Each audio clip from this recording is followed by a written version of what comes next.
Hello friends, looking at current affairs for 13th July. The news items picked up from the Hindu newspaper are these 8. We'll look at them in detail.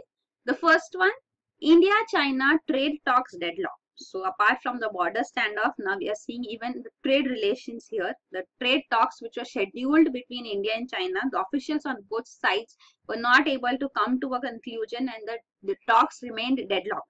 Means a situation which was there. Means basically what it was trying to provide for is market access. So India wants market access for its commodities like rice, pomegranate, okra, bovine meat, etc. So this ban which is there by China still remains. No decision was taken on this too. Plus even the ban which is there by India on Chinese products like import of apple, pear, milk products from China are banned by India. Even here also no decision was taken. So the trade talks remained deadlocked. So Indian bovine meat is actually banned by China. And this ban is there since 1990 because at that time there were incidences of foot and mouth disease in cattle. So that is why this bovine meat ban was there and till date it is in place. There have been many representations before China, even inspections have been done, and China in principle in Jan 2017 had agreed and had expressed its satisfaction with the conditions now. So it was due that the bovine meat ban would be removed, but no decision was taken. So this is a deadlock in the trade talks which has been discussed. Actually, there is a huge trade deficit and this is also in favor of China. So India has huge trade deficit with China. So you can see this trade deficit in 2001. So 2003-4 you can see it. In 2003-4 it was just $1.1 billion. But now it has come up to $52.7 billion. This is the trade deficit between India and China as of 2015-16. So this is that though in 2016-17 it has reduced to a minor extent and has come to $51.1 billion. So this is regarding India-China and the details shown here you can see. The increase in exports to China in 2016-17 has resulted in narrowing of trade deficit as such, but to a minor extent actually. Still the deficit remains huge. This is the detail of the trade deficit shown over the years too. Then next is 6,000 square kilometer Antarctic iceberg splits. So this is regarding Antarctica. So Antarctica in the southern hemisphere, you can see this is the South Pole here. So this Antarctica continent, you can see the peninsula region here has been shown in an expanded form here. And in this region, this is called the Larsen Sea ice shelf. In this is a crack which had developed.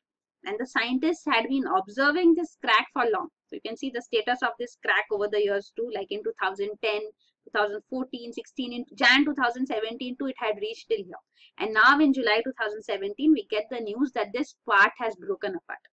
So this is the news presently. This region is around 6,000 square kilometers, 1/4 the size of Wales of UK. So this is shown here. So this ice shelf is also around 200 meters thick. And this has not presently moved very far, but then over a period of time due to currents and winds, it might eventually be pushed north in the northern region and it will become a hazard to ships. So that is also a possibility. So this is the part in the Larsen Sea ice shelf. So earlier to have seen such objects breaking away, even earlier in 1986, it was around 9,000 square kilometer piece, a berg which had broken apart and had been swept away.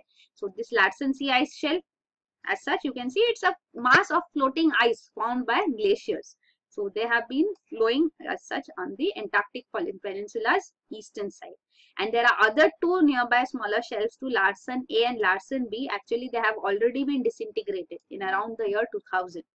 So this is the reason for this being global warming. So that is the probable reason you can see. So this is one more news which we are getting because of climate change now. So and this you can see the details given of the shelf loss as such in Antarctica. This region shown in detail here. You can see the Larsen ice shelves as they are named. This is Larsen A, Larsen B, and this was the Larsen Sea region which we just saw. And how ice shelves have broken away. And this is the Weddell Sea in this region, the Southern Ocean, where they have been swept away. Then the next news item is Kaveri Tribunal overlooked equity, Karnataka. So this is regarding the Kaveri water dispute. We have already seen the Supreme Court is hearing the matter. Yesterday we discussed the arguments, and now on day 2, the arguments continue, and Karnataka, which is represented by senior advocate Fali Nariman, has been arguing that the agreements, the British era agreements, the 1924 agreement as such too, and the Kaveri Water Dispute Tribunal, which gave its final award in 2007, had not taken into consideration the settled principles of equity. Equity means based on whatever should be the due share, each state should get accordingly. So equality means equal, dividing equally, 50-50. Equity means as per the conditions as such. So now the Karnataka's argument is that the 1924 agreement was biased in favor of Madras presidency and shortchanging the princely state of Mysore. And secondly, it argues that the Kaveri Water Dispute Tribunal also continued with that. So the argument of Tamil Nadu in this matter is also that historically we have developed irrigation facilities here. So those irrigation facilities, now if we are not given the share which we have been receiving for so long, then the farmers were settled and the basin which has been developed in this region, the agricultural development in this region, that would be adversely affected. So that is why even the 2007 verdict, final verdict of the tribunal as such too also gave a major share to Tamil Nadu. Karnataka gets a much lower share. So the arguments by Fali Nariman in favor of Karnataka, which he puts in the Supreme Court, is that even under the 1924 agreement, Tamil Nadu was allowed to develop 21.38 lakh acres for irrigation. So this was there, but now even though the 1924 agreement was in place, Tamil Nadu developed 28.2 lakh acres for irrigation. So it had exceeded what it was provided for. And if you look at the cultivable area in the basin too, the cultivable area which lies in Karnataka is 5,522,000 hectares. And in Tamil Nadu, it is 2,891,000 hectares. So of course, Karnataka should get its due share. So these are the arguments which he puts in. They take into consideration the climatic factors, hydrological cycle, engineering factors, geographical positions in the basin. The needs of each state has to be taken into consideration, and equity principle should be adhered to. So this is his argument. Then the next news item is no liquor ban for Arunachal Andaman. So this is the Supreme Court now expanding the exclusion from liquor ban. So liquor ban on national and state highways, which have been imposed by the Supreme Court throughout the nation in March 2017. On 31st March 2017, this order of the Supreme Court had come. It has now expanded the exclusion for 2 more regions. Sikkim and Meghalaya were 2 northeastern states which were excluded. They were exempted from this ban. Now even Arunachal Pradesh and Andaman and Nicobar Islands have been excluded from this ban. So that is the news which has come forth. They have been given full exemption from the ban on sale of liquor within 500 meters of national and state highways.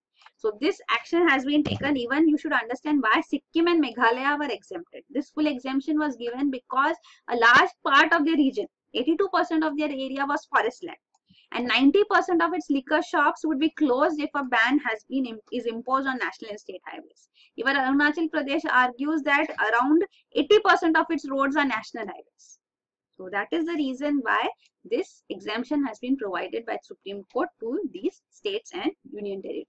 So this is the order coming forth. So you should know that it is a sale on liquor ban 500 meters of national and state highways, and in response to this we have already seen that some states have denotified their state highways. So state highways have become now district roads as such. So such steps have been taken which are close to the city, and the Supreme Court had heard a petition on this issue too, and it said that there is nothing wrong in that. So if the highway is passing through the city, then if it is denotified as a city or district road, then there is nothing wrong in that, because the reason why the Supreme Court imposed this ban was to prevent drunk driving and accidents caused due to this.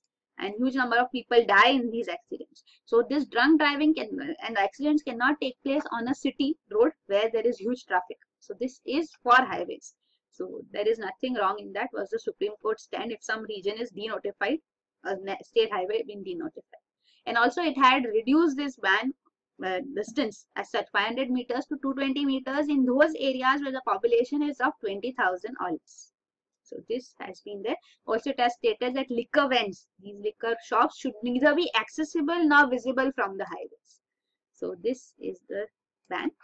So many hotel associations have asked the government to take steps in this direction. So even states, the one thing which they can do is for state highways, at least they can have this denotification done, and they have done so in many regions here, you can see. Then the next news item is Bitcoin trade may come under SEBI. So this is an important issue. This is regarding cryptocurrency. So cryptocurrency or virtual currency as it is called, the most prominent of this is Bitcoin. So this Bitcoin is now being considered to be regulated. The government is actually considering regulation for this for long, but it doesn't know whether to regulate it or not. Because Bitcoins, as we have seen, that come prominently in news when they were asked for payments in Bitcoin during the time of the ransomware attacks, WannaCry and even NotPetya. So those attacks saw that the attackers were asking for ransom in terms of Bitcoins. So around 300 Bitcoins should be provided for. So these Bitcoins are being proposed to be treated similar to gold. So the way gold is sold digitally, even Bitcoins as such, this currency which is sold should be treated in that manner. But then this is still being discussed, and the possible step which the government may take is it may bring it under the oversight of SEBI, the stock market regulator, Securities Exchange of Board of India. So this is there being proposed now, so that even GST can be levied on Bitcoins as well. So the government is considering this. If a decision is taken, we'll hear of it soon. Now with the Bitcoins, you can see why the ransomware attackers were also asking for money payment in terms of Bitcoin, because Bitcoin gives complete anonymity to the user. It cannot be tracked to whom the payment was made. The payment can be confirmed and done, but the entities between whom this transaction is taking place, this cannot be tracked. So that is why Bitcoin, it gives anonymity. So that is the advantage of Bitcoin. But then the reason that this can be misused is also there, because then it can be used for terror funding. It can be used for money laundering, drug trafficking. So such activities can also be undertaken through Bitcoins. So that is why there is a need for regulate this. Now, if this is called illegal, if Bitcoins are declared illegal, that you should not have exchange in cryptocurrency, then all this will go underground. And then it will not come to the fore also and under the hold of the government. Then on the other hand, if this is declared legal, that if Bitcoin's transactions can be allowed, then also the government has concerns that they are giving approval to something which cannot be completely regulated. So this is the dilemma in front of the government. So we'll see what steps are taken, whether SEBI, because this is one probable thing, that the oversight for Bitcoins will be provided to SEBI, so that GST can also be imposed on Bitcoins. So this is the step which government is mulling on, thinking about. So we'll see what happens about this. So Bitcoins, actually the source of them, they are not issued by any government. So they are not issued by any government. They are not even issued by any private entity. It's completely open as such, and it is not controlled by or owned by anybody. So there is this system called blockchain which is maintained. So through this blockchain, the regulation of Bitcoins takes place through the entire users. All the users together maintain it, and this regulation takes place. And there are multiple Bitcoins, cryptocurrency, multiple cryptocurrency. Bitcoin is the most popular of these. Other ones are mentioned here like Ethereum, Ripple. So they are also becoming popular now. So they are neither legal nor illegal in India, though RBI has issued statements quite often that the users of cryptocurrency should be aware of the hazards of it too. So government wants to discourage use of Bitcoins, but then they are becoming prominent, and the government wants to regulate it as well. The way we spoke of the cyber ransomware attacks in which Bitcoin ransom was demanded. So this is there. And another thing you can see, so banning will give a clear message that all related activities are illegal, and this will disincentivize, it says, the speculative risks which are there associated with this, and people may legally want to use Bitcoins for some legal purposes, and even the government will lose on tax collection, on the gains which it can have, because everything will go underground, will not be under the purview of the government. So this is one reason why is it said that banning should not take place. And also it says the technology which it uses, this blockchain technology. So this blockchain technology can be used for other purposes also. Cryptocurrency is one of them. Like it's giving an example of, other systems like it's mentioned below, like land records as such too. So those can also be using this Bitcoin blockchain technology. So if we call Bitcoins illegal, and this blockchain technology used for them will not be developing them. So if Bitcoins are allowed to, a boost to blockchain technology would also take place, and the further development will take place in this arena. So this this is there. So one is tax collection and blockchain technology mean the advantages and not letting it go underground and outside the regulation. Plus the disadvantages if Bitcoin is made into it's legalized as such too, is that the government will have this problem that one, it will make it legitimate, and something which is ambiguous currently. So how can something which is currently ambiguous be made legitimate is a concern. Plus also it may lead to its rise in its valuation. The value of Bitcoins may increase, and this may result into an investment bubble also. So if government currency is, prices are increasing, decreasing, that government can regulate. But if Bitcoin's values rise or decrease, then that is not under the control of the government. So this is also a concern. So these are the concerns being raised, but then let's see what the government comes ahead with. And this is the status of regulation of these cryptocurrencies in various countries like Australia, US, Japan, UK and China are shown here.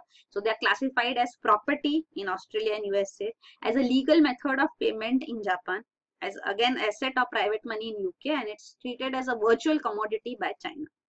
And the taxation is shown here, and even anti-money laundering or terror funding, whether they apply on it or not. So these details are shown here. So even India, what steps it takes, we'll come to know soon. So here you should know about blockchain also. You can see it's a blockchain is basically a digital public ledger. So it's a public ledger where all the records are kept of every transaction. So it completely remains anonymous, because the transaction ID as such keeps on changing. So there is no fixed ID to a particular user. That is why this can be completely anonymous. So here you can see the system is shown. So this is the blockchain where all the transactions are maintained. Even new Bitcoins are generated through this blockchain only. So here you can see if A to B transaction is required. So if A wants to pay to B, this transaction will be made public on the blockchain. A shared public ledger. This blockchain is a shared public ledger of all Bitcoin transactions. So upon receiving, Mr. B will send a Bitcoin attached with his wallet's private key to verify the transaction. So this transaction will then get verified and confirmation takes place and the transaction gets completed and the deposit of the money takes place.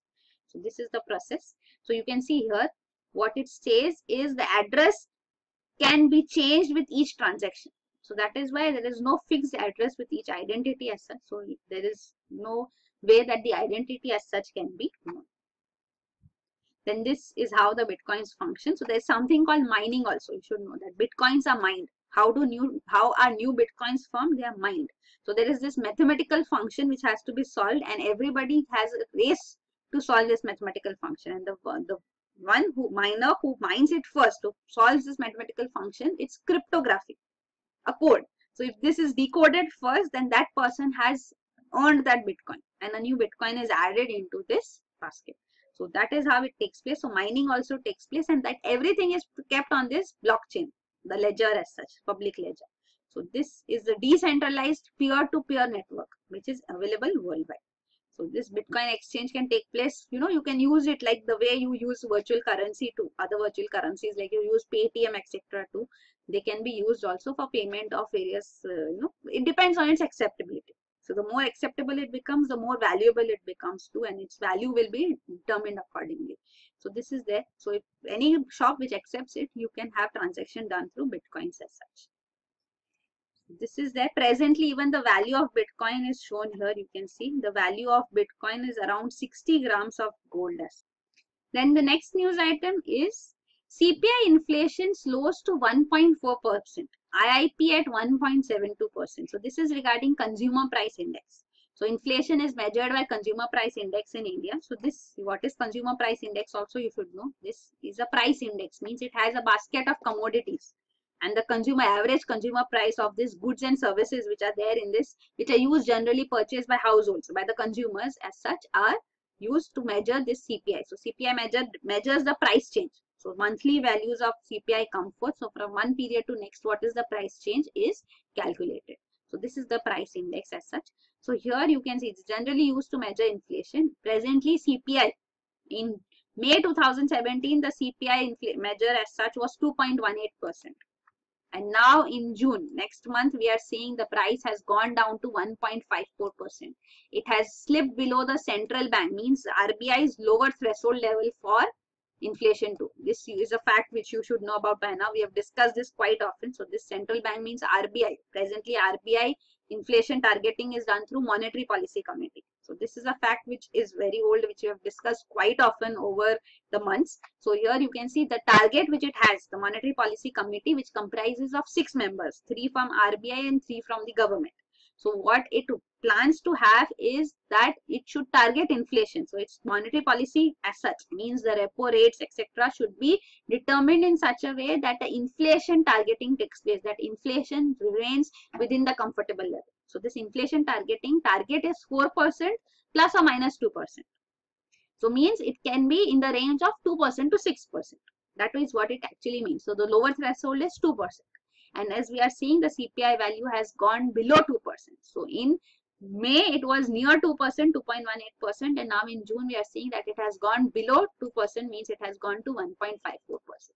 So this is the development which has taken place. And Chief Economic Advisor, Mr. Arvind Subramaniam, has lashed out on the RBI for keeping its monetary policy unchanged. It did not lower the repo rate as was demanded by the government, that inflation pressures are low. Yes, so in systematic inflation error, forecast error is taking place, is what the Chief Economic Advisor is saying. So this is what he says. So the RBI is misreading inflation forecast as such, because RBI said that there are lurking inflationary pressures. Presently inflation may be low, but over a period of time, like because of demonetization, this is the status. So over a period of time, after the recovery takes place, inflation pressures would again come up. So these concerns were already there. With GST also, there were concerns that inflation would take place. With good rainfall and monsoon coming forth to, inflation price rise would take place. So these were what were the forecasts and expectations. So that is why RBI kept its monetary policy unchanged. But government wants to lower the repo rate so that a boost is provided to the economy as well. Because if repo rate goes down, then the bank's interest rates also go down, and credit loans can be easily taken because the interest rate has gone down. So that is what boosts the economy, that people are taking loans and investing it in some developmental activities. So that is what the repo rate actually reflects. So this is being discussed, and even another indicator is IIP, Index of Industrial Production. So this has also slowed down for the second consecutive month. It has gone down to 1.72% as such in May. So this also IIP also we have discussed quite often. In IIP, the 8 core sectors also we have discussed, the 8 aspects which are there. So mining, manufacturing and electricity are 3 major sections under it, and there are of course subsectors under it. So this IIP is also going down, showing that even industrial development, industrial production is also showing a slowdown. So this is showing the slowdown in IIP also. So it is also stated that this slowdown in IIP is also likely due to uncertainty relating to GST. So subdued demand has also resulted in IIP going low. But once this is smoothened out, IIP will also be boosted. So this is the news. Here the details are shown about CPI falling, and even the IIP values as such. Then this we discussed about CPI. This is CPI inflation levels over a period of time. So from 2015 we are seeing that inflation CPI values are going low. And this is regarding the Monetary Policy Committee inflation targeting. And this is regarding IIP also changing. The IIP values have changed. So this has been revamped as such a month or 2 back. So here you can see why is it being revamped. Actually the base year has changed. So base year from 2004-05 has changed to 2011-12. So this takes place over a period of time. After some time the base year keeps changing. What is the base year also I'll tell you. So both WPI and IIP changes have taken place. You can see the basket of items, number of items included under it have also changed. They have increased. Even some obsolete items which are there have been removed. Like you can see new categories of infrastructure, construction goods have been introduced in IIP. Even mobile phones, renewable electricity has been included in IIP. And WPI also has seen a rejig in its basket also, number of items also, and weightage. So this, the detail of WPI and IIP is again given here according to the new base year. So the items removed and included as such you can see here. So you know, even here there were some old commodities also under IIP which were there. So these old aspects were removed. New categories of construction goods etc. included. Electricity generation includes now even production from renewable sources, like that. So here that is there.